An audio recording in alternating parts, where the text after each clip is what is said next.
Alrighty, hello folks, hope you're doing well, hope you're having a very good day. It is time for another bit of 40k rantage, but this time I'm going to come into it with a bit of a different angle, a bit of a different slant. This isn't going to be some angry video, I don't really have the mental energy right now. Things going on all about the place, but I'm here to basically talk about 10th edition and whether it succeeded or failed as an edition of 40k, and it's not a straightforward answer. A lot of you will be saying, well, it failed, it absolutely failed, and on every single metric. But that doesn't mean it's a straight failure, because I don't think we can say that about a game which is essentially the biggest game going right now. I don't think we can really say. It's making Games Workshop a lot of money, they're doing very well with it, and I know people, and people even turn up on stream and things, who actually do enjoy 10th edition, and shout out to you if you're one of those people. 10th edition has been controversial, to say the least.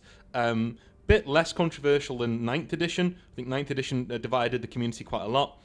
10th edition was supposed to amend a lot of that. It was supposed to take away a lot of that. But I came across an article this morning when I was reading before I got up, just pottering about, and I found this.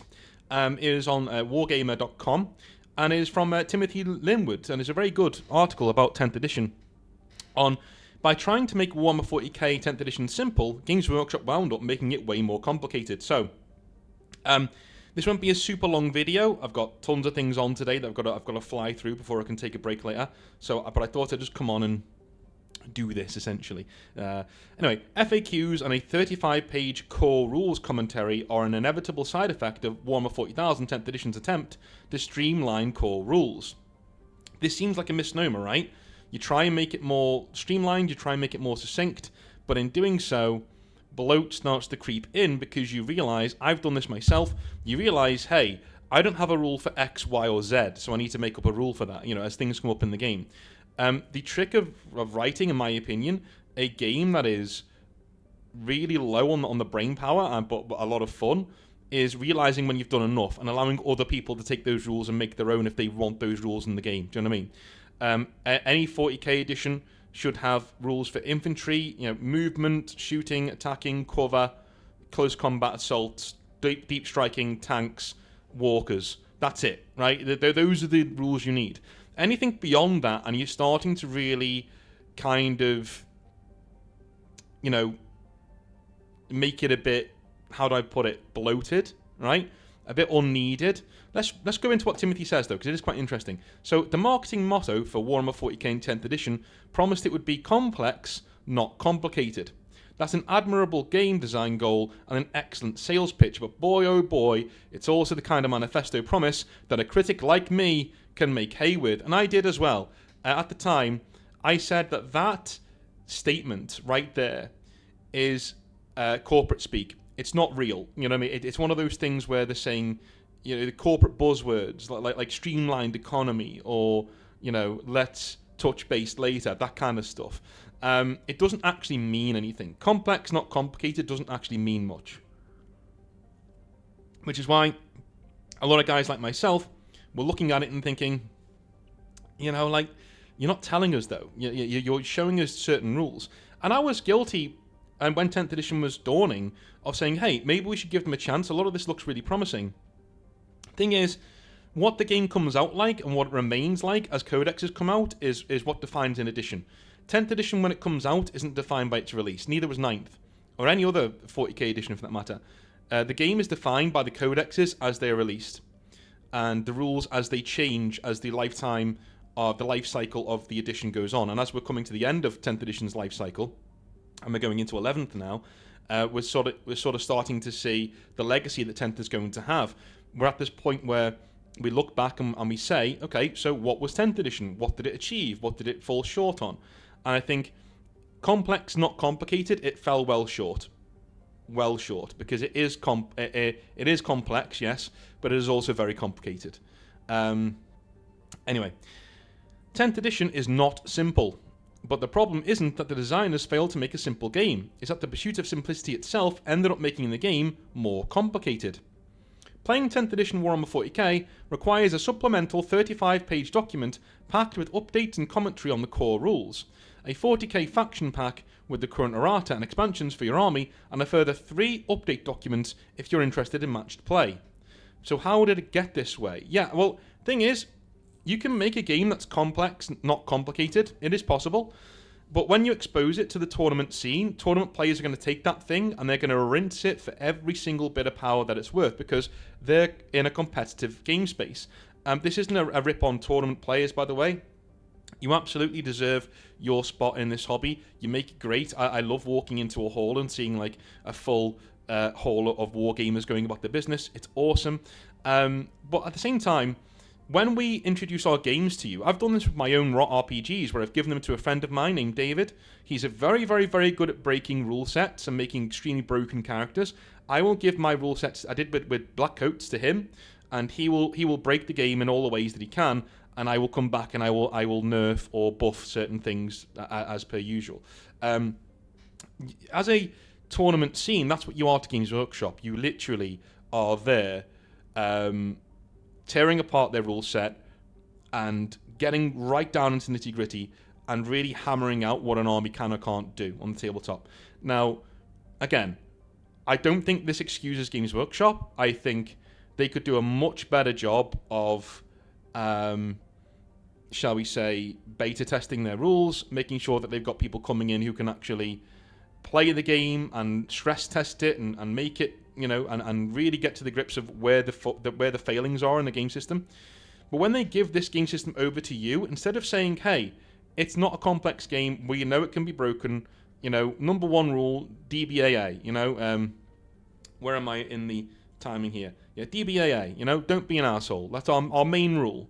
That rule isn't really a thing in 10th edition. There isn't really a rule that says both players need to have fun or you're playing the game wrong. It's literally, here are the rules, and instead of just saying, listen, yeah, we know there are faults to the rules, we know you can break them in certain ways, please don't. Please be a sportsman. Here is your army organisation chart that you need to follow to have a legal army in 40k, Here's how many Lords of War you can have in a legal army 40k. With limitations like that, you introduce like edges to the sandbox of your army building capability that make you, shall we say, express yourself in your army choices and what you have and what you're going to be doing with your army, which is great. In giving your rules over to the tournament scene, trying to get away with simplified, not simple, and then reacting to their feedback by breaking the game by saying, okay, we'll patch it, basically means you're getting the worst of both worlds. Number one, you're producing a game that your core audience that you're going for, the esports crowd, the tournament crowd, the competitive crowd, those people aren't going to be satisfied with a simplified, not simple game. Right? A simplified, what was it? Sorry, simplified, complex, not complicated, right? Complex, not complicated. They're not going to be satisfied with a complex, not complicated game. Complicated is where they get their power from. That's where they extract the true power of their codex and their really good list from. The complex nature of the game that's what it is, right? The complicated, nature of the game, that's what that is. So, they exposed the game to tournament scene. The tournament scene found all of these issues, and then Games Workshop, instead of saying, well, yeah, but that's the game, right? Maybe introducing some balance patches, they just balanced the entire thing. They patched it and patched it and patched it and patched it till we got now a convoluted mess, because they wanted both sides of the coin. They wanted to drag everybody into this new edition, and it didn't quite work. Because if you try and please everybody, you end up pleasing nobody. Right, let me just take a quick sip of this. All right. Let's use an example from the core rules update. The rules for pivoting models as they move. Dude, I've been writing these for Exile Edition. They're really, yeah. I had to look them up recently because they're frustratingly easy to forget and require 5 pages of text and diagrams to fully explain. In summary, models without bases, usually vehicles and monsters, or with irregular bases, like Imperial Knights, must use up some of their movement allowance the first time they pivot during their move. Okay. I wrote something else for Exile Edition. I'm gonna go into. Give me a sec. Let me just make sure I've got my right thing up. Yeah, I do. Yes, I do. Right, I'm gonna read you what I did in terms of moving your vehicles and tank shock and things, because this wasn't easy to get done. And one thing that writing Exile Edition has made me do is appreciate how hard it is for Games Workshop, because I've now finished it. It's done. Like, the rules are playable, but my God, is it, a bit much at times. So, let's go with movement, tank movement, embarking and disembarking. Okay, vehicle movement. So this is what I wrote. So tanks and vehicles always move in a straight line, and to turn in a new direction, they must stop, pivot, and then move in their new direction. A pivot does not count towards the movement of the vehicle in question. When moving after pivoting, we measure the remaining distance of the turn left from the back of the tank rather than the front. All other movements are measured from the front, right? So vehicles can go quite far until you pivot, and then we're measuring from the back of the vehicle to get going again, right? So it takes away from your movement. That's the balancing factor, you know? So you can pivot in Exile Edition. It doesn't cost you anything to do so, but it does mean that when you move again from your new, say this is a, I don't know, say this is a Land Raider, right? Can you even see that on the screen? No, you can't. Right, I'm gonna say this is a Land Raider, and we're going up and we're pivoting, okay? So we're measuring from the front. Okay, cool, we went there. Now we're going to pivot this way. And now we measure from the back, over here. So now we can only move there, when we could have moved over here, right? So that's what it does. It balances by taking away certain measurement from your vehicle. But again, that took a little bit of brain power to get around. It didn't take too much, but I can see why it'd be a bit confusing for people.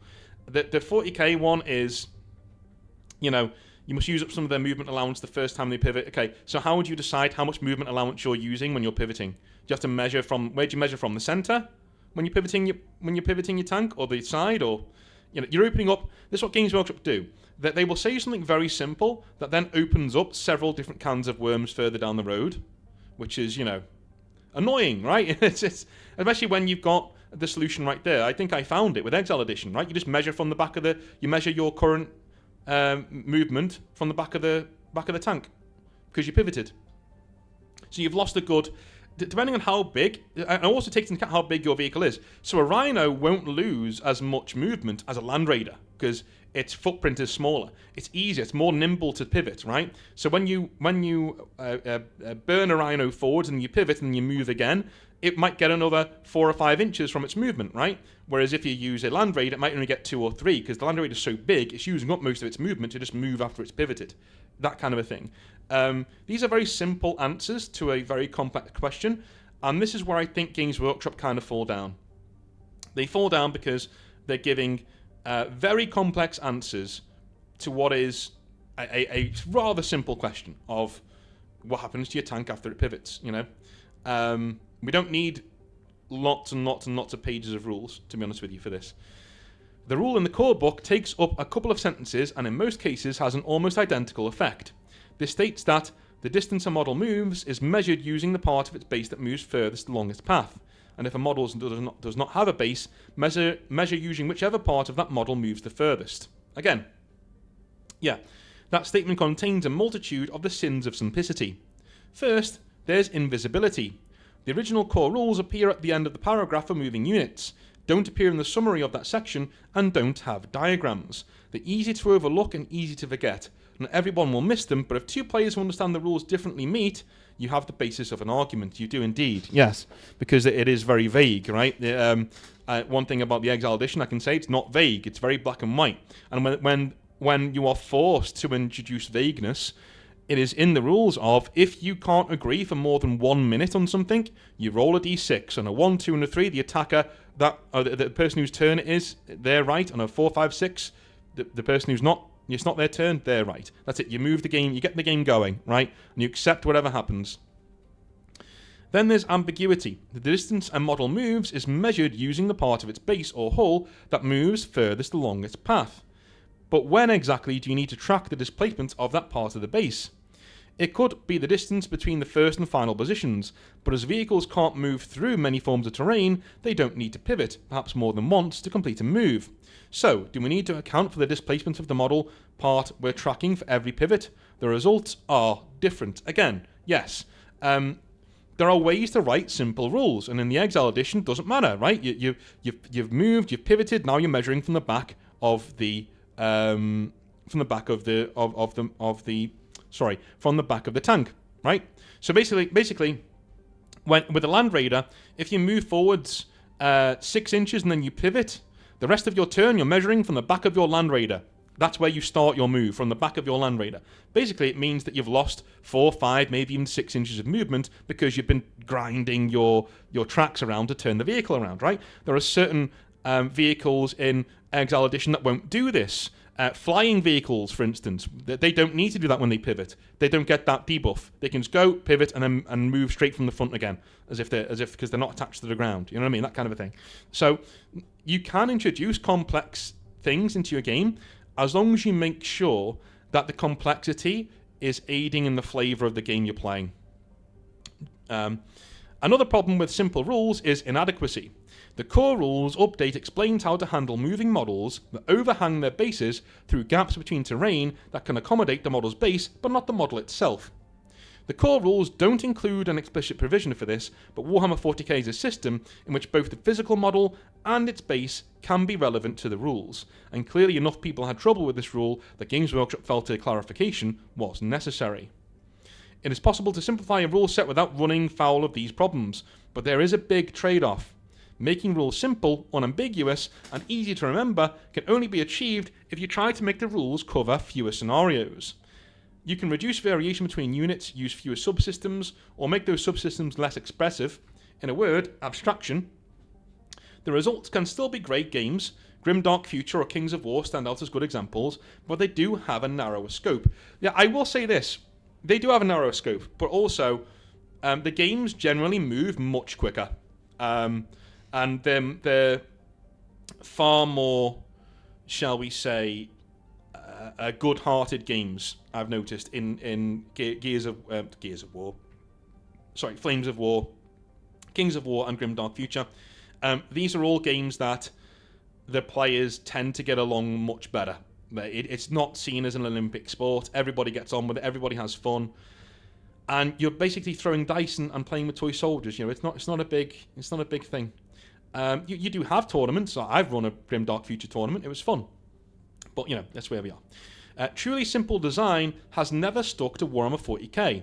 1998's 3rd edition was a radical overhaul that stripped the game to the bone, but it was too abstract to fully express the fantasy that fans and designers wanted from 40k. So rules got added in bit by bit via Warhammer 40k Codex releases, erratas, FAQs, White Dwarf supplements, and new editions. By 7th edition, we had the worst of both worlds. Many extremely complex subsystems wired into an abstracted rules-based rule set. Yeah, I remember that. Yeah. It was kind of like, it was weird in the store when you were playing 7th edition. Because it really was an edition of multiple people wanting similar things from the same game. But if you found people in 7th edition that liked the things about 7th that you liked, you had a wonderful hobby. Because 7th edition, surface level, was great. Absolutely brilliant. 7th edition, the minute you start digging underneath into the subsystems, the more complex parts of it, the psychic phase being one, that's when it starts to really grind down and to really slow down and to really, you know. But the surface, move, shoot, fight combination of 7th edition is probably the best it's been, in my opinion, in 40k. But the minute you start to delve down into, okay, what happens now when you roll on this table? What happens now when you roll on this table? That kind of a thing. And before you know it, you're 4 tables deep, and you know you're playing against an opponent who's got an allied force of Tyranids and Eldar for some reason. You know, that kind of thing. Anyway, true simple design has never stuck to Warhammer 40k.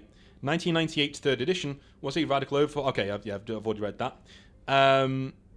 Okay, so every designer wants to create the most elegant, efficient set of rules they can for their game, and that's a great goal. I just hope that for Warhammer 40,000 11th edition, the designers don't set their sights too low. What do you think? How would you make Warhammer 40k simpler? Or would we just accept that it's a more complex game than it's marketed as? Okay, what do you guys think? This, again, that's what got me to cover it for the channel. What do you guys think? Thank you, Timothy, for writing that. That's a really awesome, short, but to the point, really awesome article there by Timothy Linwood. Really enjoyed it. So what do you guys actually think? Do you think that 40k is more complex than it needs to be? Do you think we need to just accept that 40k is a complex game and that they should just take the band-aid off right now? Or do you think there are ways that we can have the best of both worlds? I'm sort of torn because I'm going to give 11th edition a chance when it comes out. I'm going to see what it's all about. I can't promise I'll play it or get into it, but I'm definitely going to give it a chance when it comes out. I'm going to have a little look at it, see what's going on with it, and then we'll move on from there and have some fun with it. So, that is it for today. Has 10th edition failed, right? In your opinion? In my opinion, it did. It did. But its intentions were noble. I will say this. It really did try to simplify the game. The problem was they didn't stick to that ethos all the way through the timeline of the edition. They started to add new things that perhaps didn't need to be added. They started to over-clarify things that didn't need clarifying. And before you know it, once you clarify one thing, it's like coding a game. Once you change one thing, 5 other things break, right? So you need to constantly update the rules. A simple, nice set of rules is robust, simple, and expressive enough to be a cool game. What the fans want to do with it from there is up to them.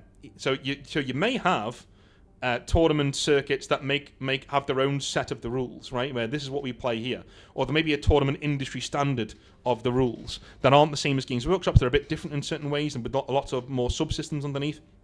But that's fine. You're still selling your models. I don't think they stayed the course. I think they tried to appease and to break the game, to try and make it more to make it work better. And you know what? I can't have a go at a company for trying to make things better, you know. But I still think it failed in what it was aiming to do. And I think if they just stick to their original vision of this is a more simple game, and you can find yourself in it, and you can find your expression in it, then if they stick to that, then you're on the right track. The minute they start saying, well, you know, it's not simple. You know, we want to fix certain things because, you know, people who are competitive are finding different ways to break the rules, or they need clarifications on, you know, on a Tuesday, if you stand on one leg, do I need to roll a 1 or a 2? You know, that kind of a thing. It's me being facetious there, but you know what I'm saying. There are certain points where you've got to sit back and go, figure it out yourselves. We've given you a rule set. It's free. It's robust. It works. Go from there, right? And stick to your guns. And have every single codex that comes out fit that rule set, right? Don't break the rules. Don't make them... Again, when you start changing the rules, the base rules, you've got to look at the codexes you've already put out, right? There's a very good reason why Imperial Guard in 8th edition was so powerful. And then the base rules changed, and then they went from the top of the meta to the bottom of it, because it completely invalidated the best combinations from their codex. That shouldn't happen. When you bring out a codex, it should fit in to your current game system and stay there till the end of the edition when we're going into the next edition. What do you guys think? Do you guys go back to your older editions just to have some fun? Let me know in the comment section down below. I love you all a long time. Have a wonderful rest of your day, and I'll speak to you soon. Have a good one. Bye now.